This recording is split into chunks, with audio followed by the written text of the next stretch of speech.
Hello, everyone. Welcome back to the Prospero.Ai stock market live streams. We have a bunch of good topics lined up for you today. Good to see everybody joining the stream early. Nice to see Joseph in the chat. I'm sure I'll spin your comment to George once he gets in here, Joseph, and we'll address that. But yes, notifications are in the Prospero app. We'll talk more about that. And let me take you guys through the topics that we are going to discuss today. We have a normal stream and then model portfolio at the end for you all. As always, if you're a regular viewer, please like the video, subscribe if you haven't yet. We've smashed through the 1,500 sub goal that we set for last Monday. So we did that in about a week. So that was good. Thank you all for subscribing. And yes, without further ado, let us get into the topics. So to start off today, we have the markets rising, maybe due to investors pricing in a rate cutting environment we're about to get into. We saw Canada cut rates. We have the ECB expected to, and then maybe America in third out of all those countries. But I want to get to the bottom of what investors should know in a rate cutting environment. How should that change your investing? And what is everything? What is everything that you should know? Because we've been in a rate raising. We've been holding steady recently, but we got to talk about the changing environment that we might be getting into. Then we have a story that we've covered before. George has talked about the problem for Tesla if Elon decides to develop AI outside of Tesla. And we have an update to that story about him diverting chips. So I'll let you know where he's sending them, and George will give you his thoughts on what that means for Tesla stock.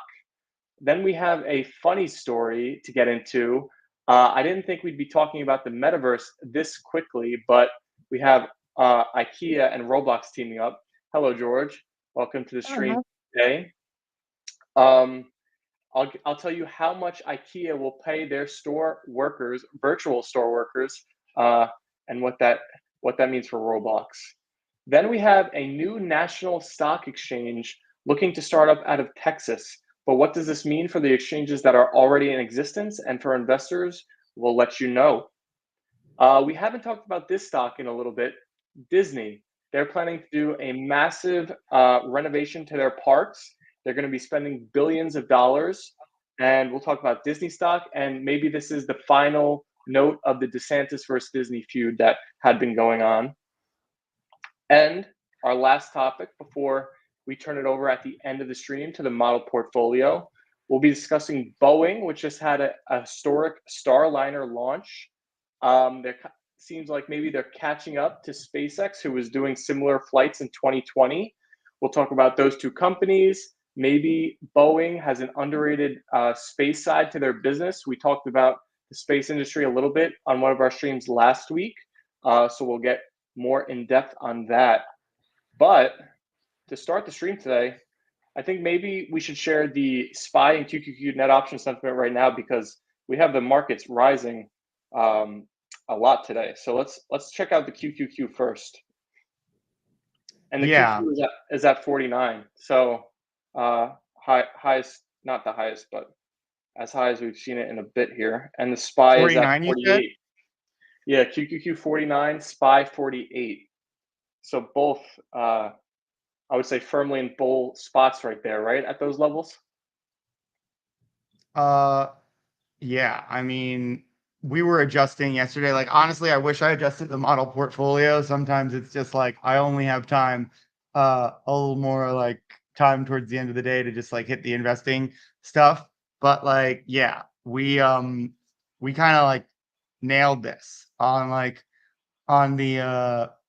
the tech side. We loaded up, we got Broadcom, we had 2 NVIDIA, we had SMCI. My only I mean, I haven't actually had time to update it yet. The only blemish was we missed that like news event on like DDD, which is like this dental company. I'm like, I originally felt really stupid because I thought it was a earnings, and I was just like, oh God, but it was a random news event and you can't really like predict that. Like, net option sentiment wasn't particularly low, which could be an interesting lesson. It was like in the high 30s, which like I typically like on the like high conviction newsletter, I typically filter below 40, so it would have still made that.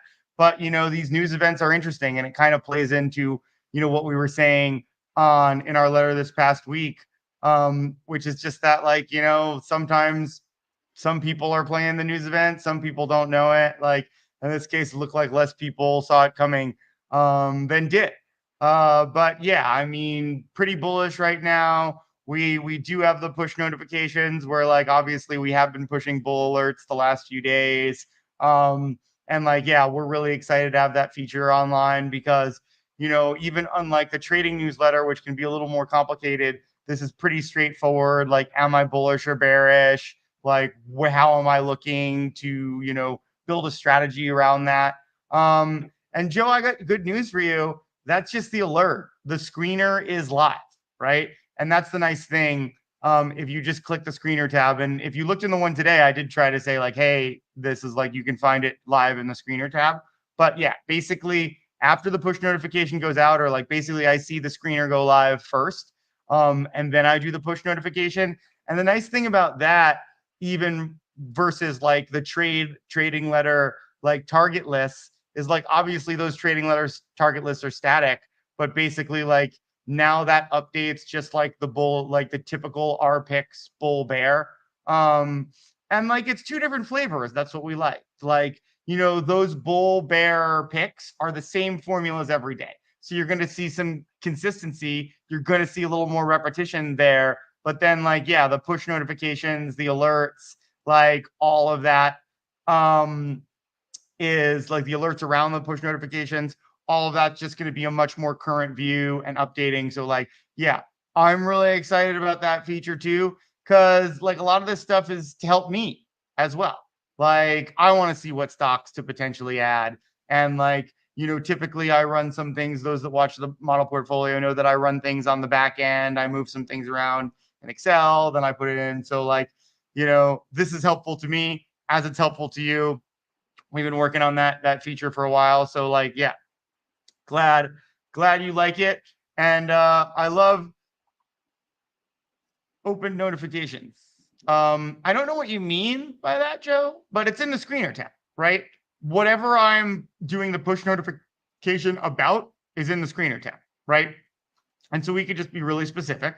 Like the one I sent out today had something about, it being growth, seeing it, right? And I go into like why I did that growth filter, and then you'll just basically see that update. I just saw it update as we were talking. So I don't know if that's what you're saying, but yeah, like, we are going to have that deep linked in the not too distant future. So essentially what that means is it will open up to the proper screener tab once we have a little more time. Like, we debated whether we should wait until we had that done, but like, that was a feature we were really excited about that we wanted to kind of get out ASAP. Another thing that I wanted to direct some people to, we were like posting it a little about social media. But we would love for you all to, and I'm going to post a link here, to share our Trend Hunter link. When we posted it yesterday, and I can kind of share my screen because it's pretty cool. So Prospero was recently featured in Trend Hunter generally. And you can see right here, top 100 tech trends in June. And even yesterday we were at 44. And now I just checked, and yeah, AI powered investment strategies. You'll notice that little Prospero interface right there. They've rated us really well. We're on the cover of AI powered investment strategies with a 9.9 score. Really cool. If you wanted, like, would love for you to visit this page. I'm going to post it.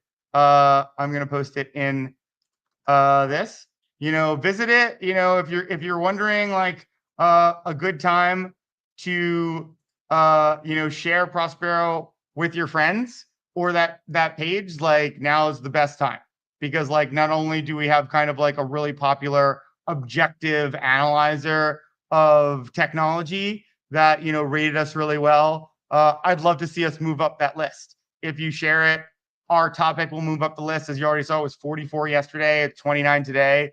I think it would be really good for Prospero if we could get near the top of that list. So if you like the product, want to help us out on that front, we'd really appreciate it. We'd love to see us higher on the list, and excited for that kind of recognition. Raul, yeah, you can use the app. I think Mexico is one of our larger usage countries. I think it's the US, then the UK, then Canada, and then I think Mexico, India might be one of the next ones after that. So yeah, I mean, sometimes people can't access us through a VPN.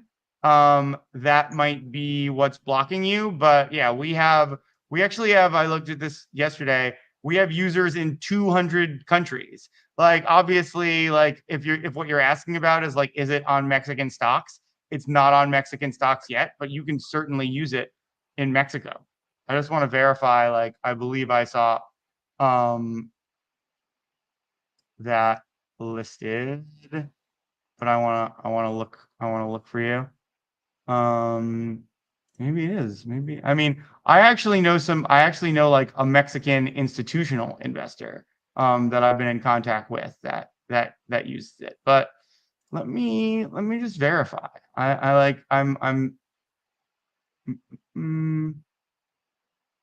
Let's see the countries. Okay, so oh, interesting. Okay, so our top 10: United States, United Kingdom, Canada, Australia, Germany, India, South Africa, Italy, Spain, Brazil. So I was wrong. Let's see if we can find Mexico here.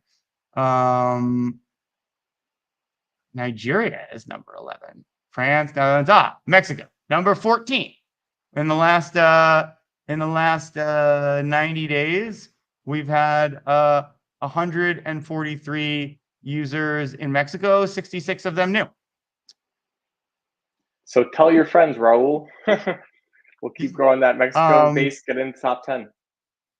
Yeah, so you don't need, so the thing is, you can't invest anywhere using Prospero. We're not a broker. And a big reason we're not a broker is, we don't like the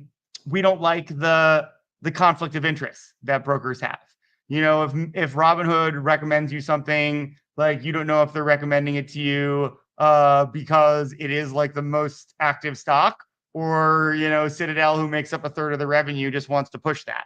And there's like various conflicts of interest that different people have, and like, we want people, when they look at Prospero, to know that we're just recommending something because we like it. We're not getting order flow. We don't have any encumbrances, no conflict of interest. Someday we will be a wealth manager, or at least have some wealth management, maybe some banking products.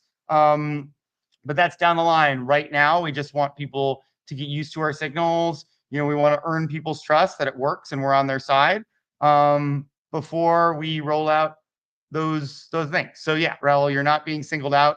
No one can invest using the app. We don't take anyone's money. What we like to say internally is we want to earn people's trust, not their money. We'd rather have your trust, Jeff. And I think we do, probably. See you here all the time. Yeah, Joe's one of the regulars. Now, this topic got me thinking. So if like Robinhood or Schwab or anybody wanted to like incorporate Prospero signals in their app, so if you brought up a stock, you could just like look at how Prospero views it. Would you want to do that one day, or would you want people to always go in the Prospero app? It really depends. Like, it depends on it. Like someone like Robinhood is a no-go.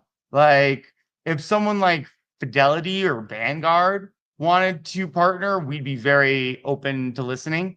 But like, with the caveat is like, it depends on the use case.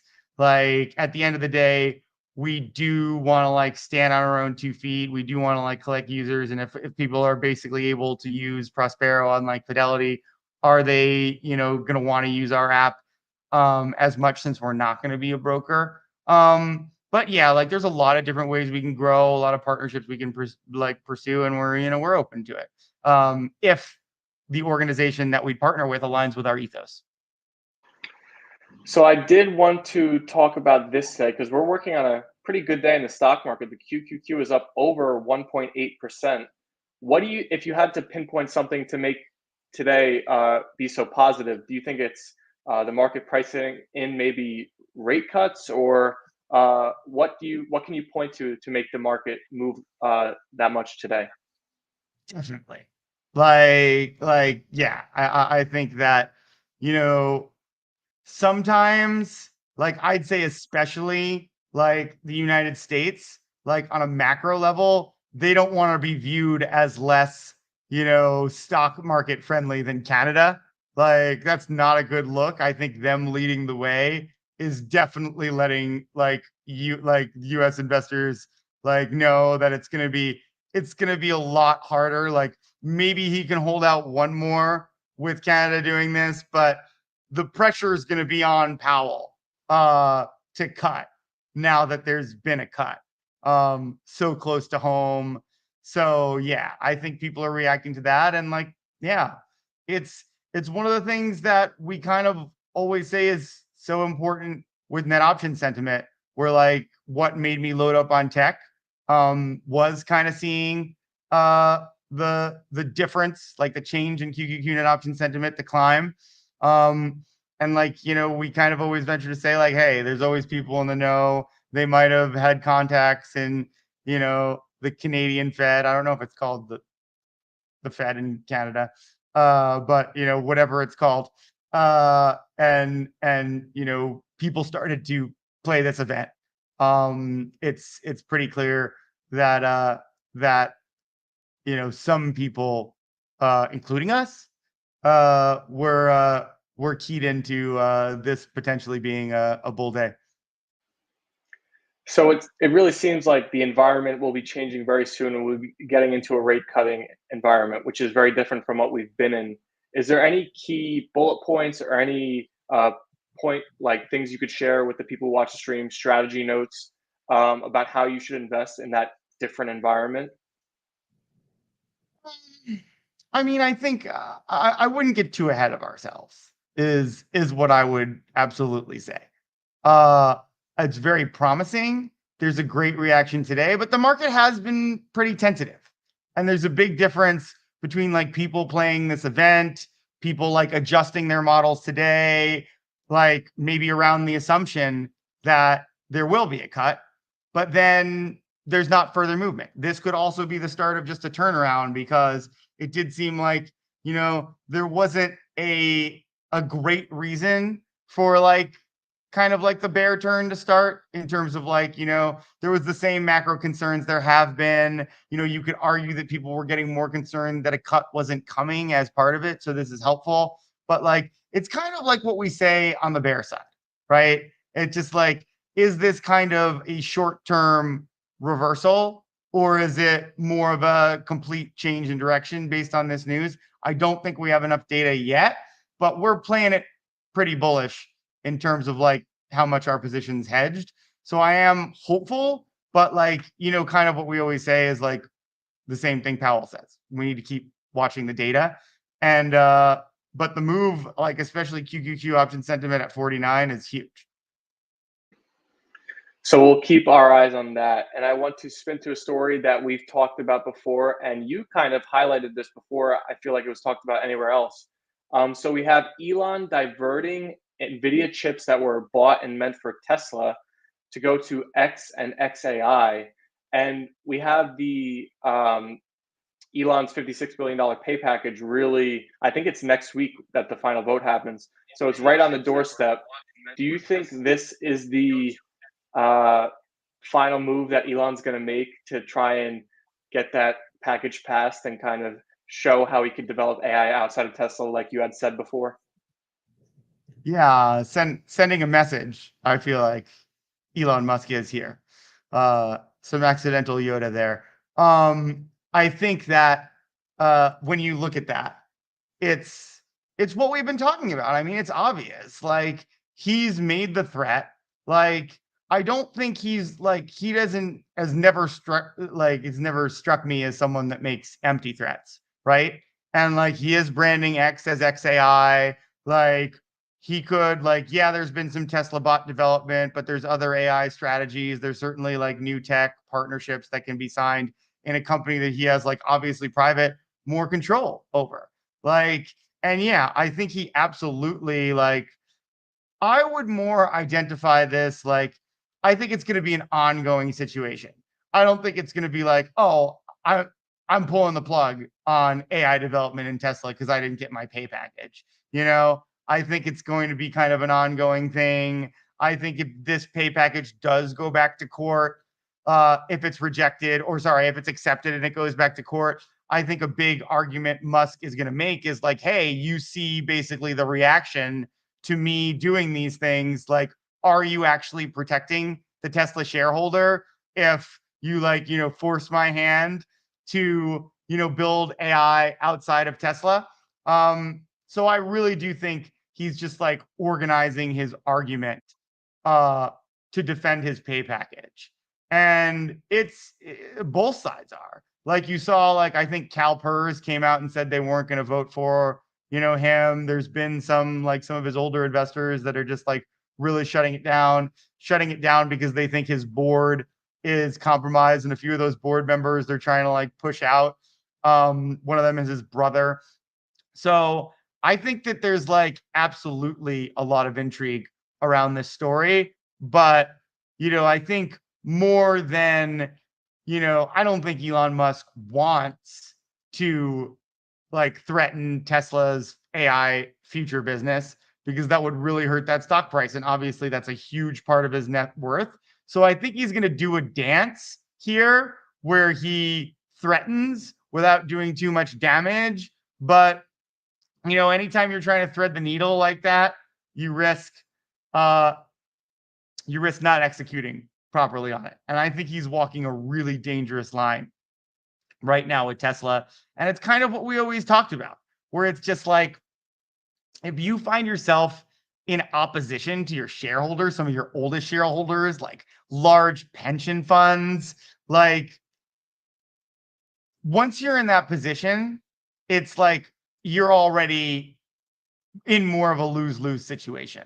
Like it's possible he could figure all this out, but like if you're to the point where some of your largest shareholders are challenging your compensation package, it's getting voted down or it's passing and then getting challenged in court, that's not ever good for your stock price. It's going to add a lot of volatility.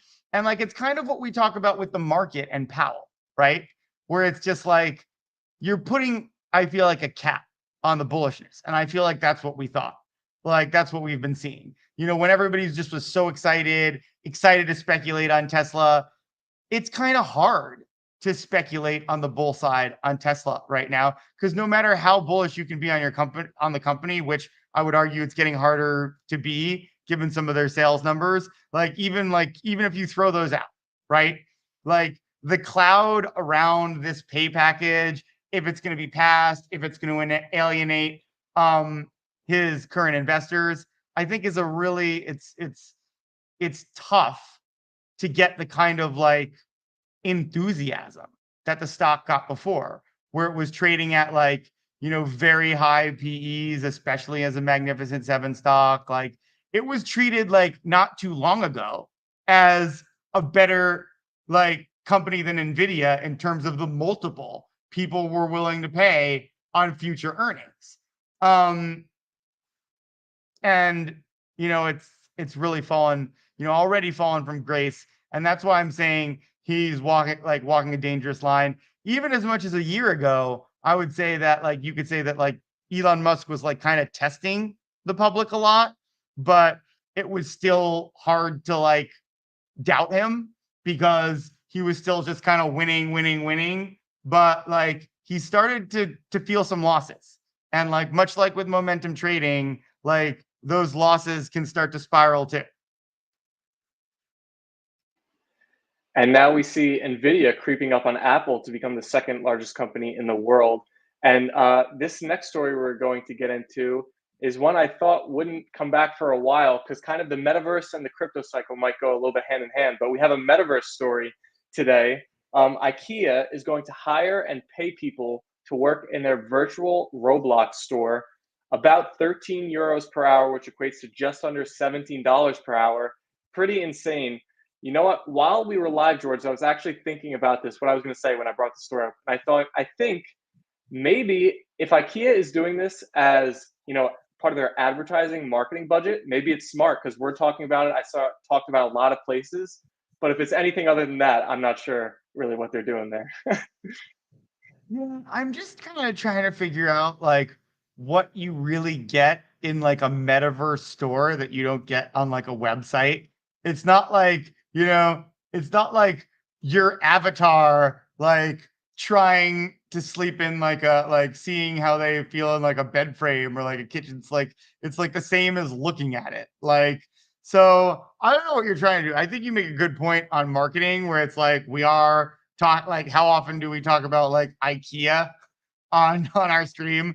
I mean, Roblox, I feel like I've talked about them as a short, maybe once before. But overall, the metaverse is just stupid.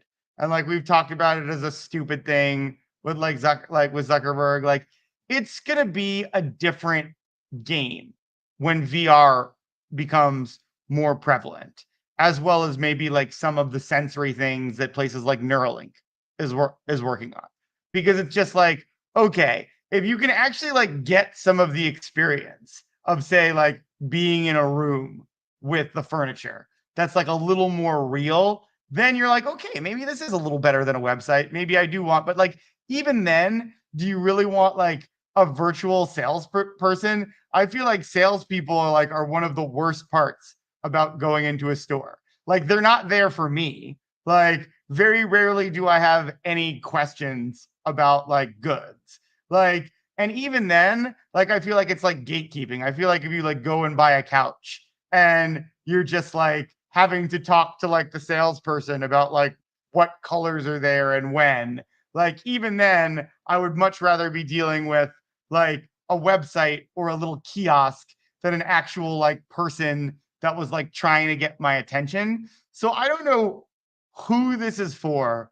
Like I thought, like to your point, I thought we were done talking about this as a good idea.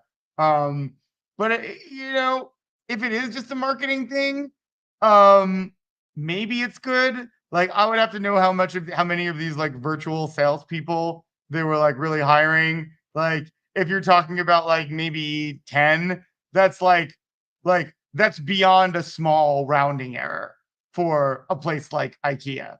But if they're really thinking about like building up like a lot of people to go into these virtual stores, like it's just like beyond stupid. Nobody like I mean, it is such a niche thing. Someone like actually wanting to be in one of those like stores, like in the metaverse.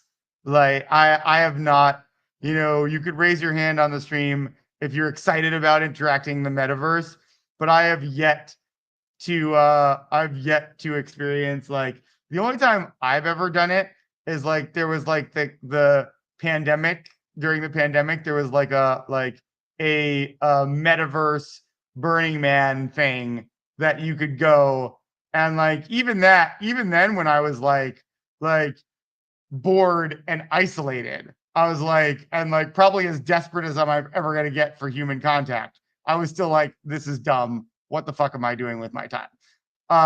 So I don't know. I don't know who they're building the metaverse for. But I don't know who they are. But then on the other side of it, some lucky person's going to get a job just like walking around in Roblox. Maybe they'll have it on in the background, one of their third monitors. Just that'll be their little side hustle. But I'm sure we'll get an update on the story eventually. We'll see how it works out for IKEA. We also have something I wanted to get into: a new national stock exchange possibly popping up in Texas. It has dozens of investors backing it, including BlackRock and Citadel, and has raised more than $120 million so far. Growing up and living so close to New York City, I think I take it for granted. Like it just feels like that's going to be the financial capital of USA and maybe the world forever. But Can you talk about what it means, this starting in Texas, and how it's going to affect the market and just kind of the whole dynamic of it? Yeah, when I saw the headline of like BlackRock and Citadel, I was thinking like, oh, like what's the matter? They couldn't get Satan to join their triumvirate. Yeah, that about summarizes how I feel about this stock exchange. Um, and I do feel like they're kind of trying to capitalize on like the bifurcation of American politics. I think part of it is like, yeah, this is in Texas. We're gonna have a southern conservative stock exchange. um, and they're probably smartly capitalizing on that. But like for all the complaints that people have about like our current system, what there are a lot of fail safes on in terms of like, NBBO, like national, like best offer, like there are a lot of systems that help you get execution in the stock exchanges that exist now and fairness. And a lot of that is just because generally, people want that more than some people give them credit for. Are there people trying to skirt the rules? Absolutely. But part of the reason that they do want these, offer standardizations and execution standardizations like trade execution, is because people don't trust each other and they want some centralization there. Um, a new stock exchange is kind of like what's going on with Robinhood's 24-hour trading on steroids, which, by the way, shut down when GME was going, crazy, I believe, on Sunday night, which is just like, yeah, of course. Like that's some of the things I've talked about. Like, yeah, those things that 24-hour trading is only going to exist as long as it's benefiting the people that run it. And if you're talking about like Citadel and BlackRock, you're talking about people that are probably like that's just like one big payment for order flow profit center machine for them when they open this up. Like instead of getting the best offer, you're just going to get execution that like makes some other institution the most money, is betting in the way that they think they're going to go or pushing the market. Like it is a horrible, like opposite direction thing that most people want, which is like more fair, more transparent execution. Like a stock exchange owned by Citadel and BlackRock is like, yeah, like one of the biggest nightmares that I can think of in terms of making the market more fair, which is obviously something that I really care about. So I think it's interesting, and I'm not sure about this. You talk about how like there's the New York Stock Exchange, and then the southern, like more conservative, would be the Texas one. Are most like big financial companies like BlackRock and what was the other one? Citadel. Are they considered like conservative companies, or do they try to stay neutral? Do they have a leaning?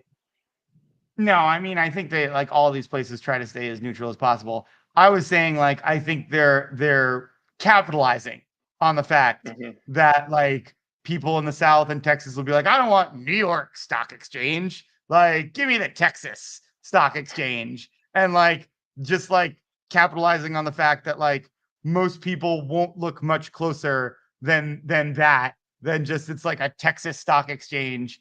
Um, and so they won't really know that they're getting screwed over that much more than even on Robinhood. Yeah, it's real bad. Hmm. They don't have a leaning, but they'll capitalize on yours. Maybe that's their Yeah, motto. Yeah. exact. Well put. Hmm. So we talked about the Disney and DeSantis battle a lot. Seems like it's coming to an end. There's some things that just came out about how Disney's planning to invest $17 billion in opening a fifth major park in Florida and two minor parks.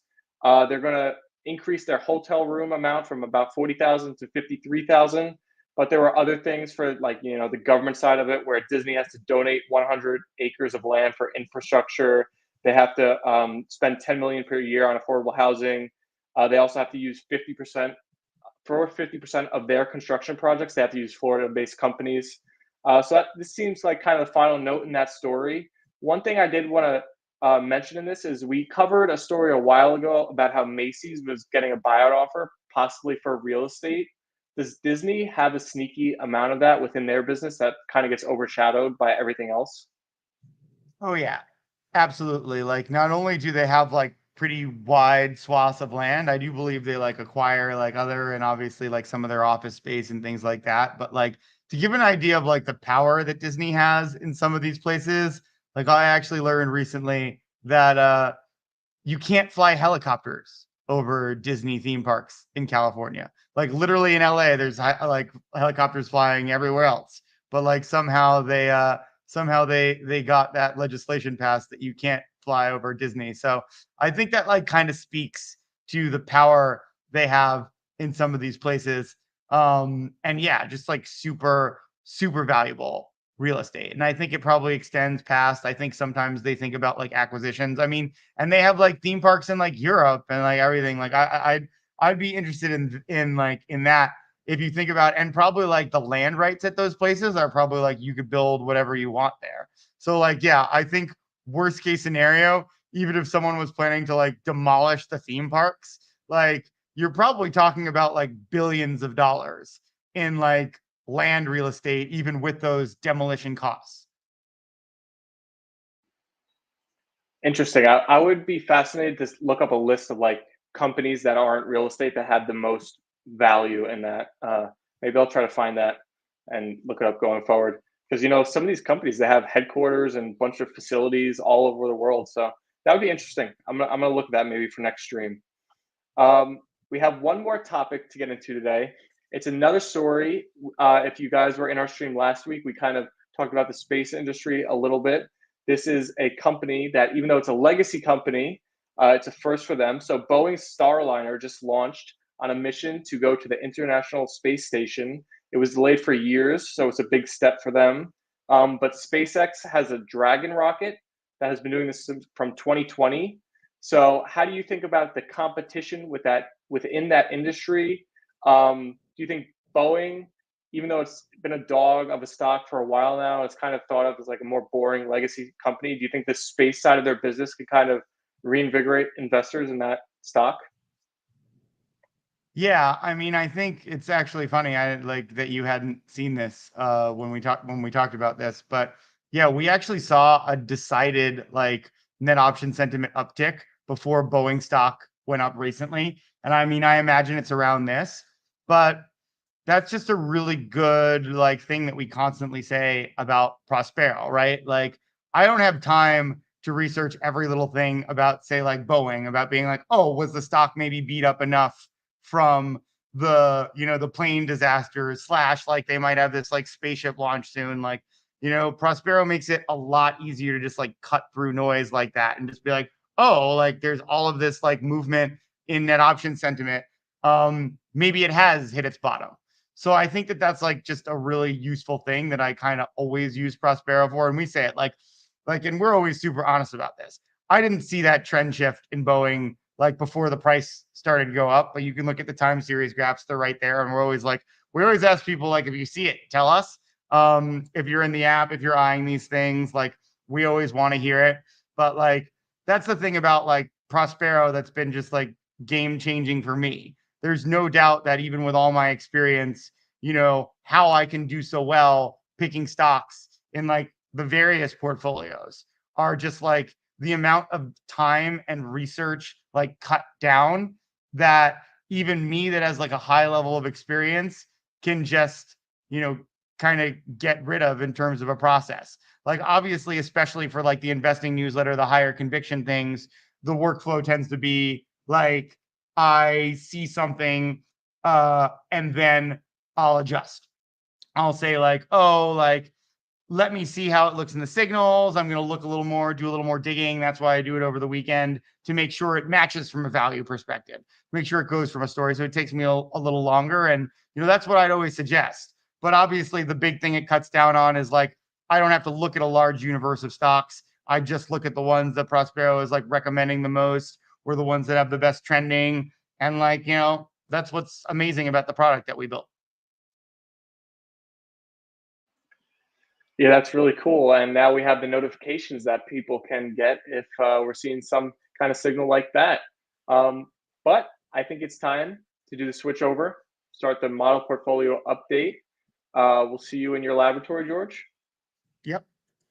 All right, and I'll be here with the chat. I hope you guys enjoyed our topics portion of the stream today. If you did, hit that like button. Let me get you all an update on the SPY and the QQQ net options sentiment. We've seen the markets hold steady, if not gain a little bit since the beginning of the stream today. So we are at all-time highs. But let's see if anything's changed in the net options sentiment. Okay, so we have QQQ at 47. And it's interesting, on the time series graph for the net option sentiment, we have price going above the net options indicator. So I'm definitely going to ask George if that's meaningful to him when he gets back in the stream. We'll see what he has to say about that. And then let's check out the SPY now. And the SPY is at 47. So the SPY and the QQQ are both equal. And the SPY price, if you look at the time series graph within Prospero, is just beginning to cross the net option sentiment trend line. So they are both above it now.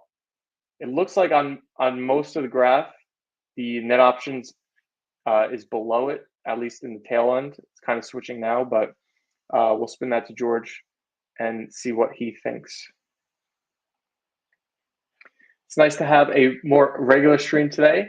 We're going to try to get more guests on the stream for you guys. If you guys like seeing us interview other people and talk about the topics, let us know. We're always looking for feedback. If you didn't catch Monday's stream, you can go and rewatch that. It's also up on Spotify. The link is in our description as well, but it's here on YouTube. It should be on Twitter too if you scroll down a bit.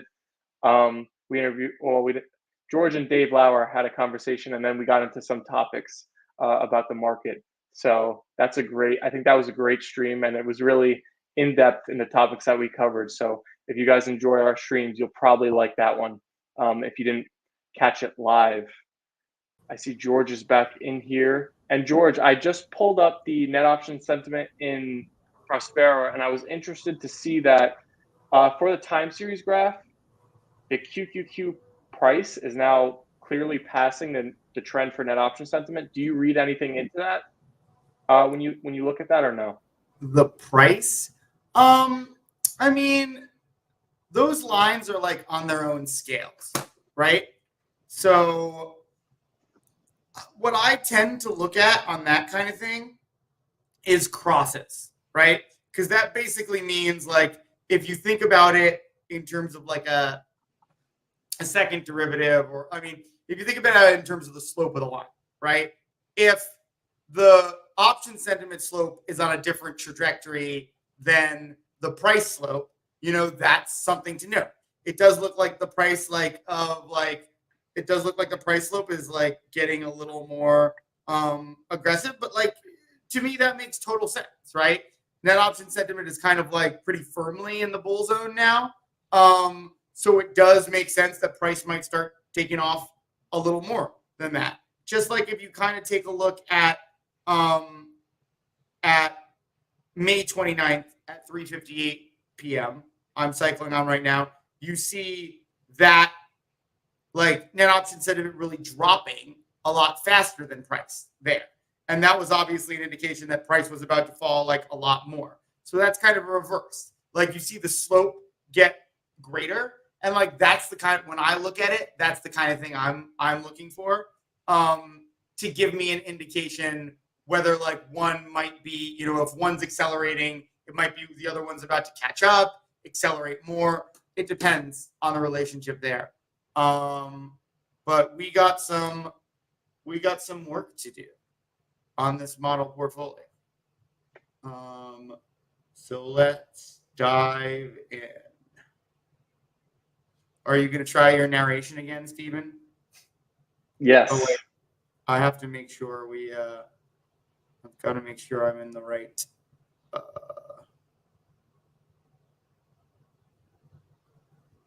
I've got to make sure I'm in the right section of Slack.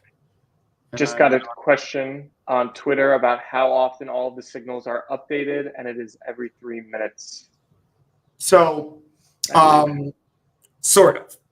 That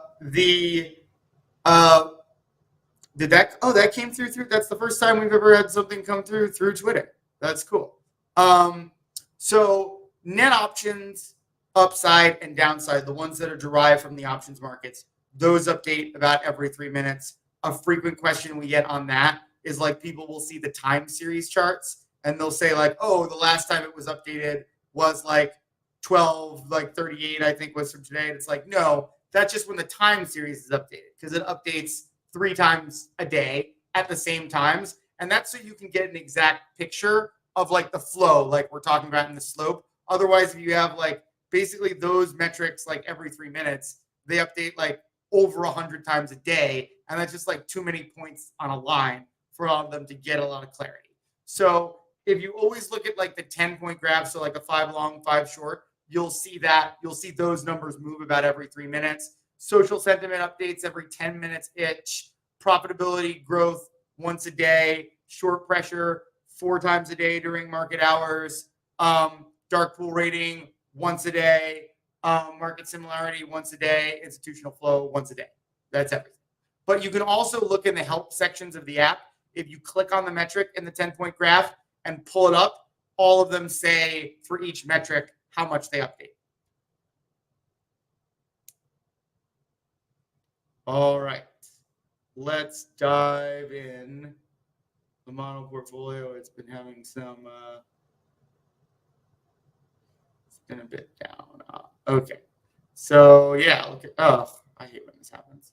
All right, so utilities, one day, what happened here? XLU, close. What happened? Oh, whatever. We'll fix this later. We're not going to have utilities. We're on a schedule here. Sorry, everyone.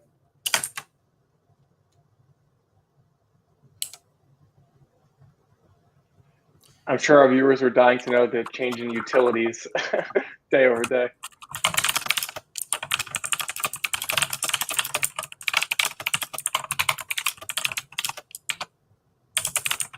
All right, it looks like our bet yesterday on tech was a good one, and the portfolio is performing well. I think we loaded up on some consumer defensive yesterday, which probably wasn't great. And real estate, it reversed.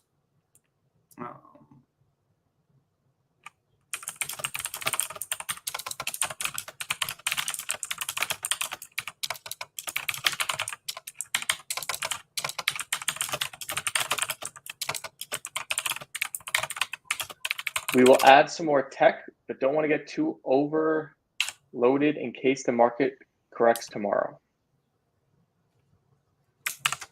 Great.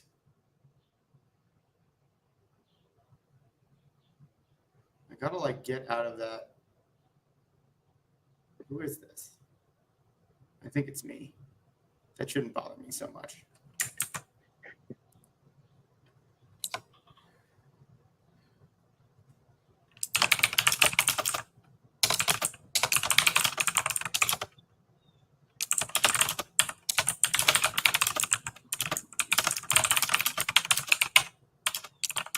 Looks like a growth party. We've been leaning that way already so much, like tech. We will, drum roll, add, but not get too aggressive. All right, let's see what's going on here. We had Walmart, but it's a little bit.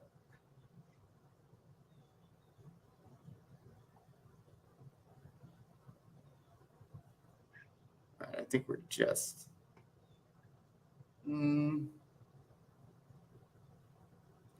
Let's check the technicals on Walmart.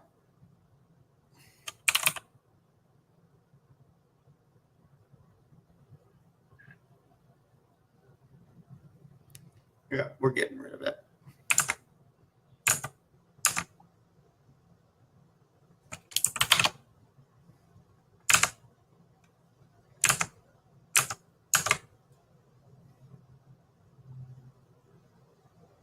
Is that accurate? SBCE is up exactly 0.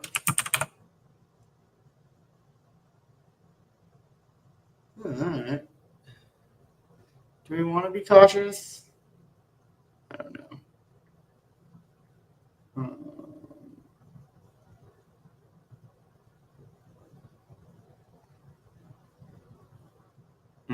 We'll leave it based on that. Anything else? NWS, nah.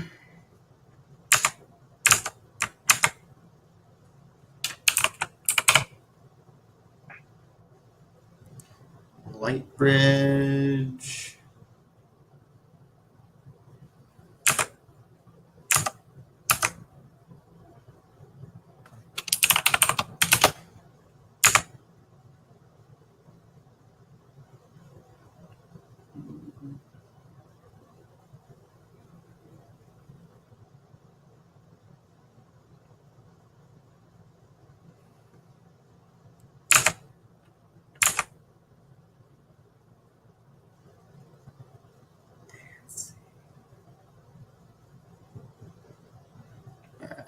ASC.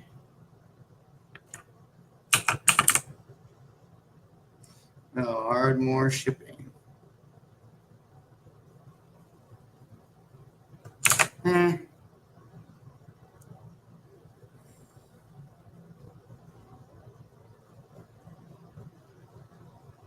All that went pretty good. Let's check out Mist. Can you tell me about the net option sentiment trend on Mist?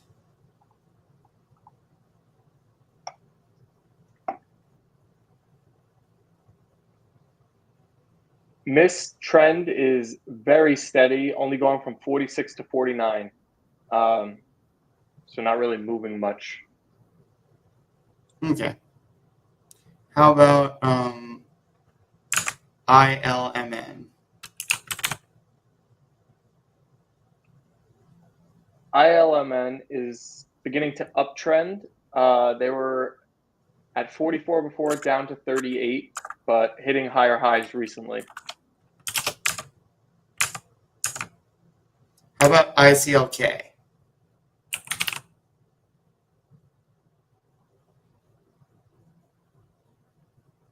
ICLK is another one that's pretty stable, going between 33 and 38.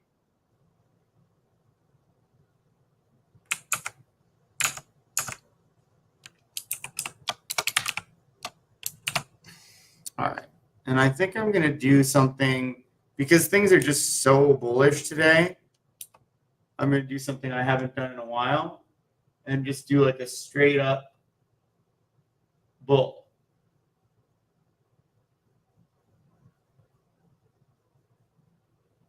How many names is this? 30. Yep. Okay. That's what we're doing. A straight bull filter. I can't remember. Yeah, I'm just like, I'm trying to remember the last time I did this. I can't. I've done some straight bears.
Oh, is it time to add Dell again?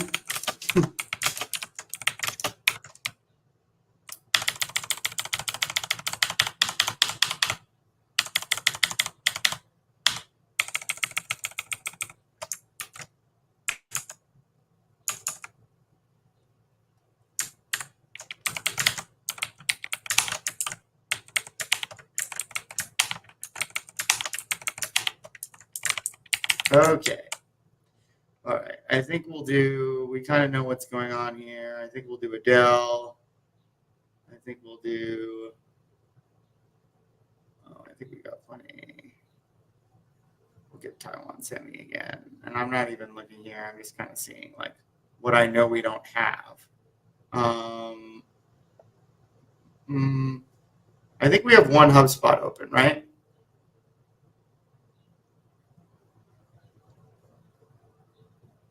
We have one, yes. I don't think we have a PDD open, right? Do we have a PDD, we have one. Okay. Do we have a GWW open?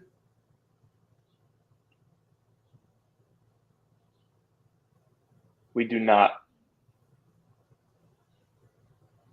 No, it's not looking good. How about an LRCX?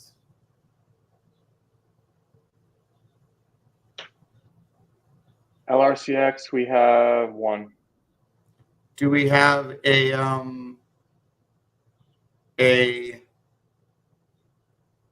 Spotify?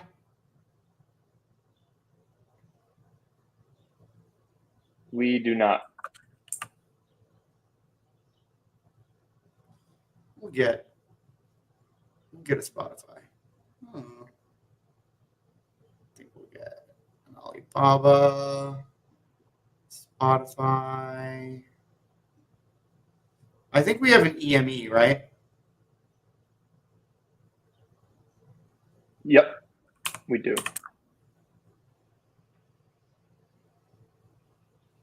That's good. I think we're gonna be.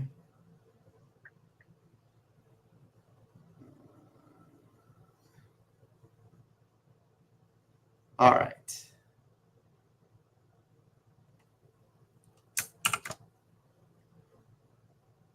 Oh, I got a sun problem.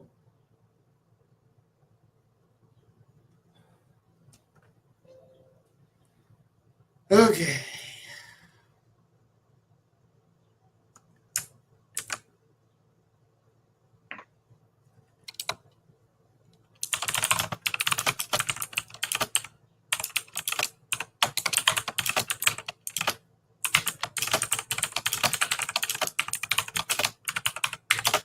Okay. That's done. What are the current SPY and QQQ option sentiment? QQQ is 48 and the SPY is 47.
Okay, we got a minute before we send.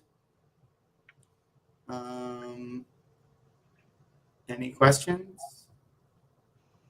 I don't see any questions. I could just say it's surprising to me to see how good Dell is doing because the only like frame of reference I have with Dell is the 30-pound computer in the basement I grew up in, a Dell that was there. Besides that, Well, I gotta see how they reinvented. One thing I've learned from being on like the Twitter Space circuit is that apparently a lot of this Dell thing was started because like Jensen Huang was like, dude, you're getting a Dell. No, he said like that.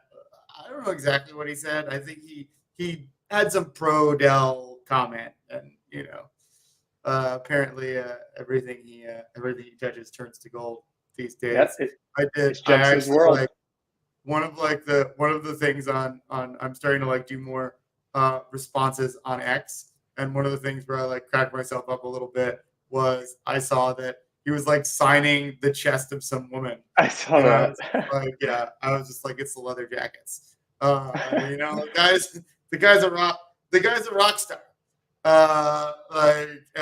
And like I'm sure, especially knowing his background, like probably like the last thing he expected from his life to be a rock star.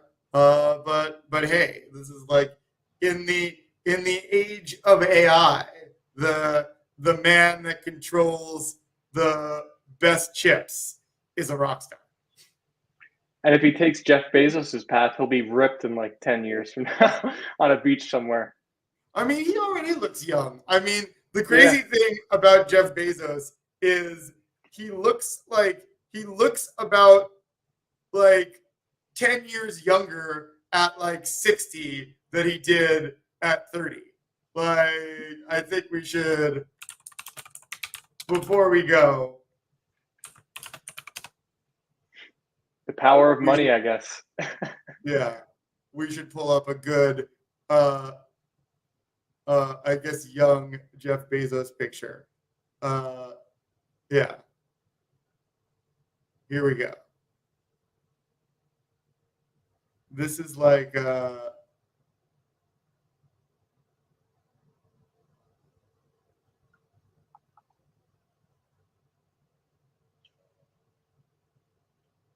this is like a young Jeff Bezos here. Yeah, Like it's this. crazy. And then this is like, you know, this is old Jeff Bezos. Old. It uh, is crazy. here with his, yeah, he kind of looks older there. Um, but yeah, he's, it is kind of like, it is interesting. Like, I used to love seeing, like, you know, Amazon's new, and I still think they're going to drift off, like, and I mean, he's probably, like we've talked about, still running the company to an extent. But yeah, like, he was like, I mean, it's just amazing what Amazon is as a company. It's like how like pervasive it is in our lives. Like, I swear to God, like between my girlfriend and I, we have like an Amazon delivery like coming every day. And like I know because like my building emails me, otherwise it probably wouldn't be as apparent to me. But it's just incredible. All right. Any questions before we depart? No questions. Just Joseph, Amazon is the fountain of youth. Indeed.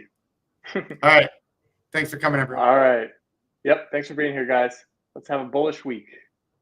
See you guys next time.